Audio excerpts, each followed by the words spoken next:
Pārdaugavā netālu no Āgenskalna tirgus ir divas ielas, kas satiekoties izveido savdabīgu rāgu. Ļoti uzskatāmi šo Mērsraga un Kolkasraga ielu izveidoto rāgu var ieraudzīt kartē. Abas ielas bez nosaukuma vārdus dabūja 1934. gadā. Tās tika ierīkotas uz Mārtiņa Ansona zemes un sākumā gandrīz visi gruntsgabali piederēja Ansonam. Šajā teritorijā atradās ļoti īpatnēja ainava, kura veidoja kāpu joslas, kāpu pauguri un kāpu starpā esošās mitrās pļavas. Abos gabalus ieguva dažādi cilvēki, gan vidējas rocības tirgotāji, gan uzņēmēji, gan ierēģi, gan skolotāji. Īpatnēji arī tas, kad šajā ielā pirmskara gados ir celta tikai viena fundamentāla ķieģeļu māja. Pārējās mājas tika celtas ļoti taupīgi un ekonomiski. Nesošās kapitālās sienas tika būvētas no ķieģeļiem, bet starpsienas, izmantojot no dzelzceļa virsvaldes iegūtos lietotos dzelzceļa gulšņus. Mūsu māja ir tipisks piemērs. To būvēja baltvācu izcelsmes rūpnieks Rezevskis. Viņam piederēja tērauda kas atrodas joprojām šaubām ar citu profilu uz Margarietes ielas. Un viņa produkcija vēl joprojām šur tur rotā Rīgas pazemes komunikācijas šahtu vākus. Šo ēku viņš cēla, izmantojot savas rūpnīcas pārpalikumu, ražojumu pārpalikumu, šlagu. Rezevskis emigrēja 39. gadā. Pagājušā gadsimtenī gāja bojā Kenigsbergā. Mans tēvs un mana māte šeit emitinājās 1939. gadā, un šeit viņi nodzīvoja arī visu mūžu. Un jūs tēvs bija? Mans tēvs bija gan augstskolas pasniedzējs, gan skolotājs visu mūžu. Māte visu mūžu strādāja tepat blakus esošajā lielajā slimnīcā. Man visa pasaule šķita tagad liela slimnīca, tāpēc arī aizgāju šajā profesijā strādāt visu mūžu. Grāvmuižas īpašnieks Ansons, kad dalīja zemes gabalus kopā Rīgas pilsēta, novemā noteica, ka šeit būs konkrēti noteikumi. Pirmais noteikums bija tas, ka te nedrīkst turēt lielopus. Otrais noteikums bija tā, ka jābūt 4,5 metri atkāpe no grunts gabalas no ietves. Līdz ar to šeit ir priekšdārzini, kurdinēri tas saucamie. Vienota arhitektūra, vienoti noteikumi, vieno viss šīs ēkas, ka neskatoties uz to, ka dažādi arhitekti, piemēram, Kolkasraga 15 ir Nikolais Hertzbergs, 17. inženieris Barons, 19. ir Arturs Braunfelds. Māju cēla viena no māsām, kas atnāca uz Rīgu. Otra māsa cēla māju tai pašā ielā, tikai 5. numurā. Vecmāmiņu sauca Zelma Krišāns. Vēlāk viņa apprecējās. Pēc tam izšķīrās pēc neilga laika, un tad apprecējās ar ļoti tādu interesantu cilvēku, kurš bija viens no pirmajiem Latvijas cikstoņiem. Ieguvis arī dažādas medaļas. Tas bija Jānis Svilpe. Vecā māte bija darbīga sieviete, viņa strādāja bankā par ierēdni, iekārtoja skaistu augļu dārzu, kāds tajos laikos bija pieņemts. Pēc tam nāca padomju laiki, bija kādi kvadrātmetri pa daudz, to nacionalizēja, bet būtībā nekas jau nemainījās. Tā mēs tur visi palikām. Viens no pirmajām atmiņām bija, ka tā lielā māja, 3-stāvu māja, nebija, un ka tur ganījās tādā mazā kalniņā. Es biju tāda maza meitenīte, un tur ganījās kazas. Tad vēl man ir ļoti jauks bērnības atmiņas par perfekto bruģu uz mūsu ielas, kurā mēs kā bērni laidām kuģīšus, bet, ienākot gāzei, šis mūsu perfektais bruģis kaut kur pazuda. Tagad tā ir diezgan bedraina un lietas laikā diezgan slāpja, bet tas jau laikam pieder pie lietas. Rīgā ir sava satikšanās vieta pie Laimas pulksteņa, tad uz Kolkasraga ielas bija satikšanās vieta pie Bērziem. Es esmu piederīga Pārslas ielai, bet Kolkasraga iela ir Kolkasraga iela. Vasarā jau it īpaši Jāņa Līgo svētki šeit tiek svinēti. Un tad mēs ugunskura kurinam un visi mājas īrnieki sanākam. Ļoti lustīgi šeit ir. Sveiks, kaimiņš. Mēs bijām bērnības draugi vēl. Laikam vienīgie mēs palikušies esam. Manā bērnības laikā visas teritorijas bija lieliski sakoptas. Tad nāca periods, kad tika kārta veļa sētās vai dobīšu vietās, bet tagad es redzu, atkal viss ir atplaucis. Kaut vai Blanka, žoks sakārtots, tur ir iedzīvotāji, kas rūpējās paši par savu māju. Vai jūs pats atceraties Blanku? Viņu atceros, ziniet, viņiem mājas otrā pusē jūs esat, es redzēju. Tas impozants, elegants kungs parasti mīlēja uz terases, baltā džemprī, es atceros pulaverī vēl savu pīpu, domāju.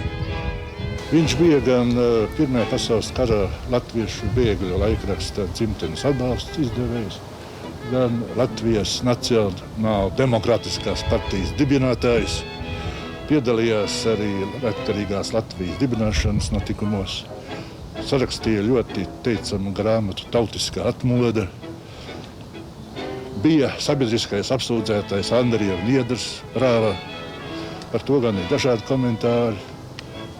1944. gadā viņš bija spiests emigrēt, un, cik zināms, viņš ir miris Spānijā.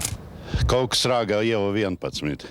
Vēl neapmesta māja, kas būvēta 1938. gada pēc Teodora Hermanovska projekta, un šī māja saistīta ar uzņēmēju darbību, jo 38. gada Rudolfs Cukainis tieši būvē sev māju, dzīvojumu māju, augšē stāva viņam dzīvoklis, bet pirmajā stāva pilnīgi visu stāvu aizņem galdnieku darbnīcu. 39. gada nāca modē latvisks uzvārdus un viss nesmuks uzvārdus, faktiski Umaņu Vaika likvidēja, un viņš pārvērtas 40. gada jau par lejnieku. Šo ēku cēla gāzes, ūdensvāds, kanalizācijas trests savu darbinieku vajadzībām. Pie tam ēku cēla purvainā pļavā, un pie tam cēla ar ļoti lielu rūpību un pamatīgumu. Pa labi no manis atrodas mūsu slavenā mediķa profesora Paula Stradiņa dārza teritorija. Pēckara gados šeit tika izvietoti 5 apbūves gabali. Viens no šī apbūves gabala īpašniekiem un ēkas celtniekiem ir izcilais latviešu ķirurgs, docents Ojārs Aleksis. Man aiz muguras atrodas ēka, kur ir cēlis un īpašnieks savā laikā bijis Latvijas aizsargu organizācijas dalībnieks Alves. Diemžēl viņa gaitas izbeidzās Sibīrijas plašumos. Šajā ēkā patreiz dzīvo 2 Latvijā ievērojamas akadēmiskas personības. Tā ir mikrobioloģe profesore Aija Žilēvica, Latvijas Universitātes medicīnas fakultātes mikrobioloģijas katedras vadītāja, viņas dzīves biedrs, akadēmiķis, profesors Ulris Viesturs, speciālists biomehānikā. Saimnieks bija kuģa kapteinis un pietiekami labi situēts cilvēks. Šo māju viņš cēla 30. gados, un, protams, ka viņa liktenis ar to arī beidzās 40. gadā, kad viņu aizsūtīja, un viņš vairs neatgriezās. Un viņa sieva aizsūtīja pat 2 reizes 41. gadā, un tad, kad viņa atgriezās, tad atkal 2 reizes 50. gada sākumā. Tā kā reāli te īsto īpašnieku vairs nav, mēs esam tikai radinieki. Vairums no mana mūža ir pagājis centrā. Es biju īsta centrista. Pirmā vidusskolā mācījos un tā joprojām. Un dzīvoju skaistākajā Rīgas ielā, Alberta ielā. Bet tagad man ne pa kādu naudu vairs neaizdabūs uz Alberta ielu. Te ir bezgalīgi skaisti. Vai ir kāda tāda īpaša pazīme, ka tu zini, tu esi Pārdaugavā? Tā ir smarža. Tā ir Pārdaugavas smarža. Un kādreiz man likās drusciņi vientiesīgi šādi te izteicieni, ka katrs slavē savu dzimto rajonu. Bet tā patiešām ir, ka pat tramvajā jūtot, ka tu tuvojies savai Pārdaugavai, sāk smaržot pēc ceriņiem. Tas, protams, tikai tās 2 nedēļas. Pārdaugavai ļoti daudz ir devusi tieši tā pēdējais laiks, neatkarības gadi, kad visi ir sakopuši savas mājas, cik te agrāk bija nolaists un tā sociālistiskā dzīve ļoti sabojā cilvēkus. Pat tad, ja te ir liels skaists dārzs, neviens viņu nekopa. Un tagad cilvēki ir salikuši žogus un sastādījuši puķes. Un, patiešām te arī jau sāk kļūt ļoti, ļoti jauki. Ja es esmu dusmīga, ja darbā kādas nepatikšanas, tad man sajūt, ka tā ir zemē saskrien viss iekšā no maniem pirkstiem. Un tad man vairs nav jādomā, ko tur viens vai otrs teica vai darīja vai neizdarīja. Tad es skatos, kur gārsenes, kur saknes, un tas man liekas tik ļoti nomierinoši. Tāds ir. Kolkasraga ielā ir arī izcilā ārsta Kanska nams, bet no ēķu cimtas nākuši valsts ierēģi, finansisti un uzņēmēji. Līdzītim bija skaists dārzs un rotaļlietu veikals, bet lielās īres mājas vietā stāvēja šormaņa zirgi. Lielāko daļu ēku 30. gadu sākumā projektēja arhitektūras fakultātes absolventi Elze Meldere un Juris Leimanis. Arī Āgenskalna farmaceita Latvijas farmācijas biedrības dibinātāja Aleksandra Bensona namu.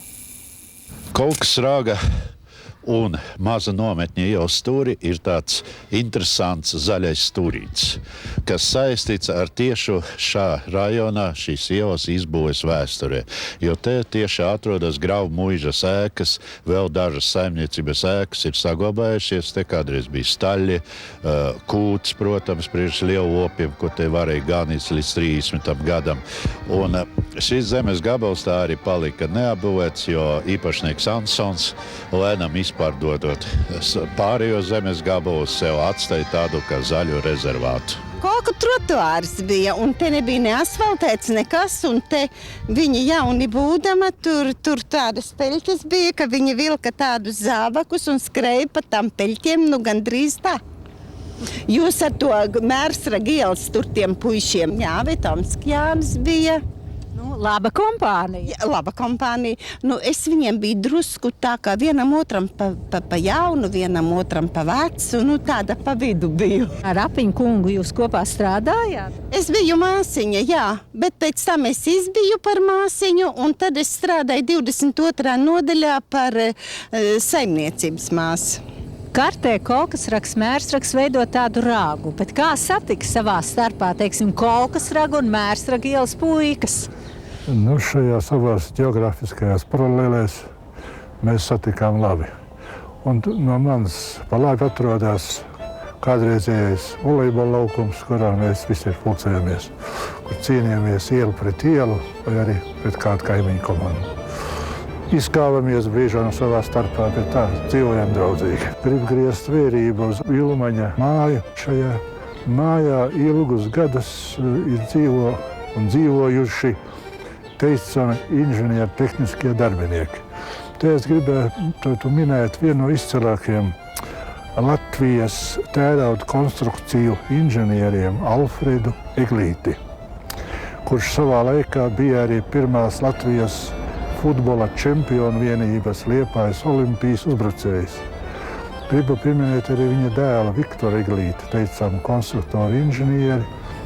Vēl šobaltu dienu šajā ēkā dzīvoja divi teicami inženieri celtnieki, Juris un Imants Zariņi. Kaimiņš kaimiņu pazīst? Es teikšu, ka es ļoti maz šito kaimiņu pazīstu apmēram. Jo viņš ir tāds dušīgs vīrs brošs. Dakteris, jā? Jā, viņš manai māsiņai palīdzējis ir pat. Runāja gan kā ventišnieks. Man patīkās ļoti ventišnieki. Dācī, ka nāca tas ventišnieka tie dzējoļi, penteri. Mīli, neatlasīties bija. Tāpēc es šī stūrī dzīvoju, kur ir Kolkasrags, Mērsrags. Cik tā no Mērsraga ir Kolkasrags tāls? Bet te jau briesmu lietas stāsta. Mērsragā esot kājgrieži bijuši, Kolkasrags, nāvisrags. Mērsragā kājgrieži nebija. Tie bija Ventišos. Ventspils ir kājgriežu pilsēta, kur slīkoņus izskaloja malā un nogriez kājas nost visiem zābaciņiem. Mērsraga ielā ir vairāki pirmskara daudzdzīvokļu nami. Pirmos divus uzcēla namdara amatmeistars, tirgotājs Jēkabs Glūzde. Šajā namā ilgus gadus dzīvojis izcilais ārsts, zinātnieks profesors Nikolais Skūja. Mērsraga iela 10. Viena no skaistākām ēkām šī ielā. Un arī viena no pirmām ēkām, kas uzcelta, jo kādreiz te tukšajos smilšu laukumos nebija nevienas mājas.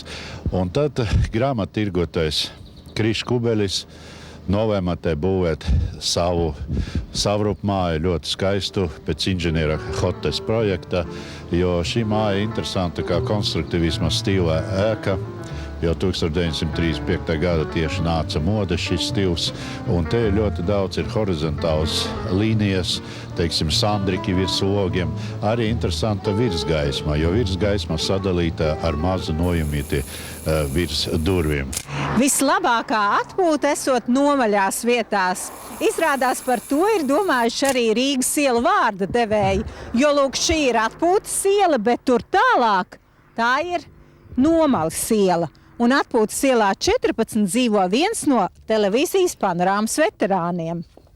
Šeit kādreiz atradās Graumoižas pļavas, un Drēplatu ģimene 1937. gadā nopirka pēdējo brīvo zemes gabalu no zemju īpašnieka rakstnieka Rudolfa Akera.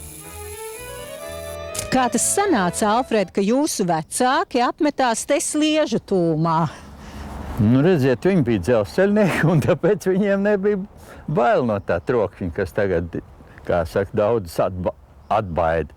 Nu, un, protams, vilcieni ar gāja reti toreiz. Mēs ar tēvu 38. gadā iestādījām tās lielās ābeles, ko jūs te redzat. Es tāds mazs puisīts palīdzēju papam, protams. Man bija 9 gadi. Toreiz šeit bija Skautiela. 39. gadā jau bija projekts gatavs, bet dažādu apstākļu dēļ man vecāki neaizņēmās naudu no dzelzceļa krājaizdeva kases. Un tas sākās, kā saka, okupācija, kari, un mēs izputējam. 59. gadā atļauja būvēt ģimenes māju. Un tad 60. gadā sākam būvēt, un 67. gadā ienācam iekšā dzīvot. Un tad toreiz tā iela jau saucās Atpūtas iela. Vācu okupācijas laikā Atpūtas iela bija Saulgriežu iela. Vāciski jau tas skan Sonnenwendstraße, tā jocīgi. Un Magoņa iela bija Krautabendstraße, latviski Zāļu vakara iela.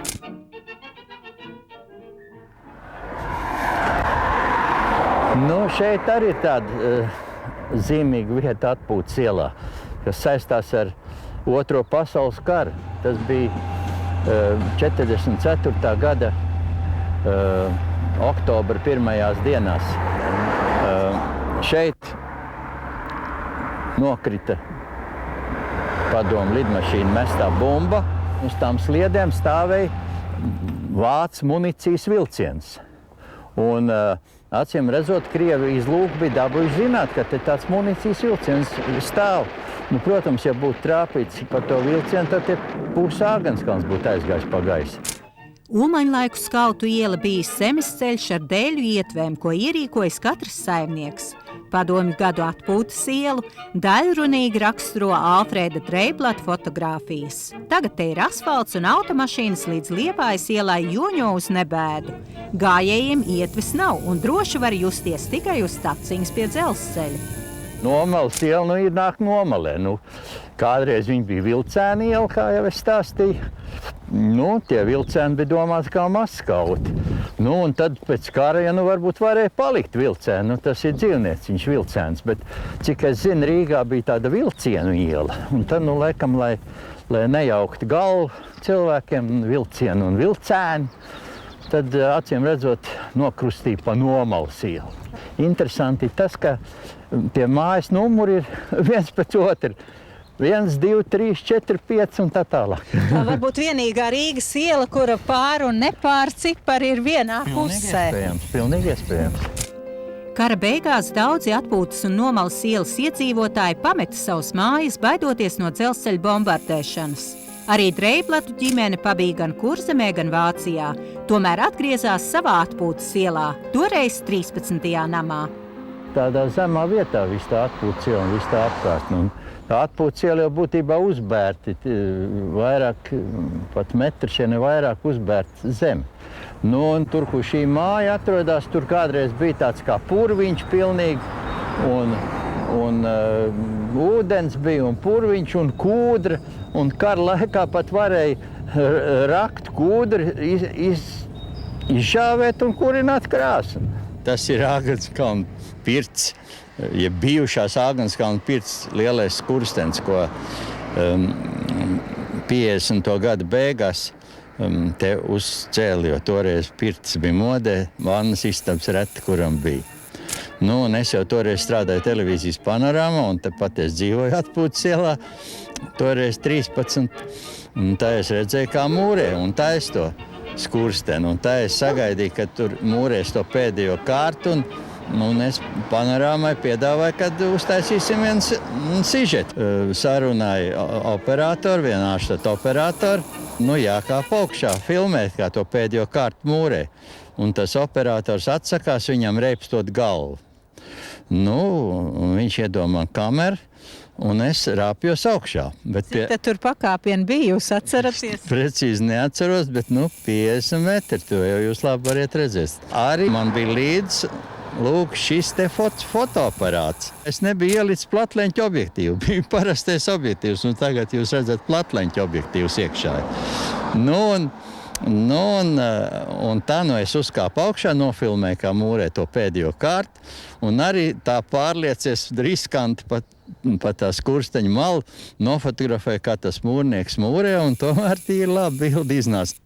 Tad, kad Graumuiža sāk sadalīt zemes gabalos, 1928. gada, ka viena no pirmiem zemes gabalu tieši bija iedalīti Māgoņu iela. Kādreiz viņa skaitās saucas Gaidu iela.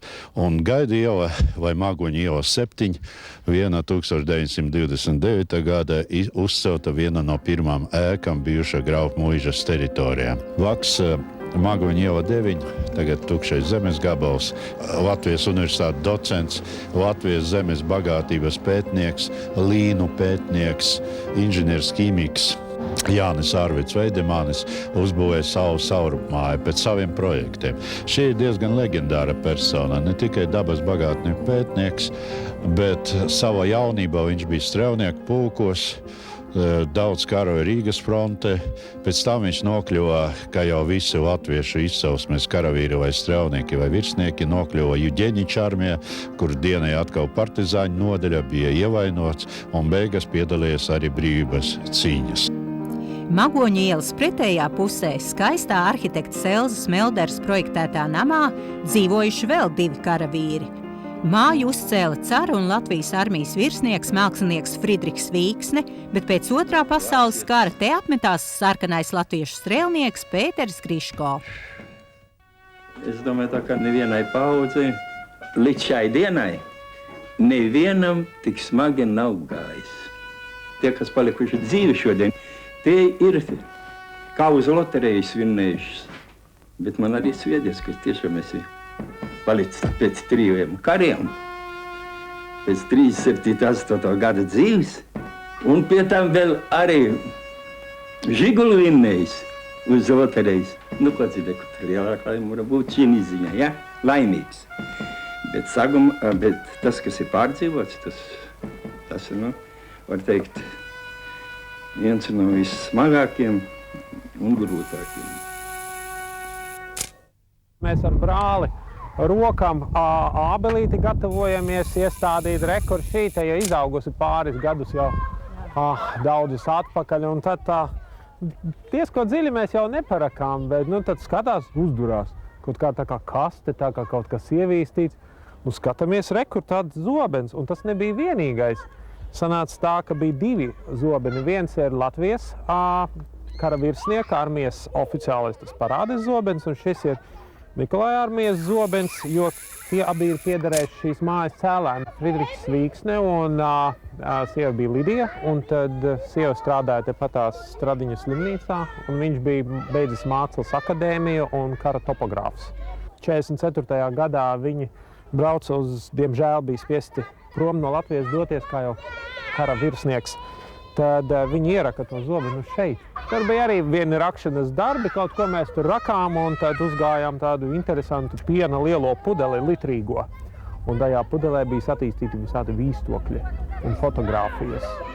Tas ir zemes grāmatu akts par pirkšanas pārdošanas līgumu, ar kuru Akers, Rudolfs Pētera dēls, ir pārdevis Fridrikam Jūlija dēlam Vīksnem šo te zemes gabalu. neapbūvēta par 4000 Latvijas latu. Bez tam bija vēl viens dokuments šajā piena pudelē, un tā bija vēstule, ko rakstīja mājas būvētājs, kad atstāja, datēts ir ar 1944. Gada 11. augustu un piebilde kara troksnim rībot. Šajā dienā viņi brauc prom no Latvijas. Viņš ar šo te paziņo, ka viņa likumīgie mantinieki ir sieva, dēls un meita. Tas būtiskākais nosacījums, lai mēs kļūtu partneri un līdziepašnieki, tai māja ir godāts dzimtu. Mēs mazliet tikai iekštelpas pamainījām, jo tas funkcionālisms jau bija maksimāli veidot priekš paša mājas iemītnieka tādu atvērtu gaišu vidi. Piemēram, tie stūra logi, kas tika raksturīgi tā laika arhitektūrai, ir maksimāli palielināt gaismas daudzumu mājās, radīt to pēc iespējas lietojamāku, nepārblīvētu ar mēbelēm. Un draugi, kuri nāk pie mums, viņi saka, cik pie jums ir mierīgi. Un lūk, šis te miers ir tas, kas labām mājām arī jāpiemīt.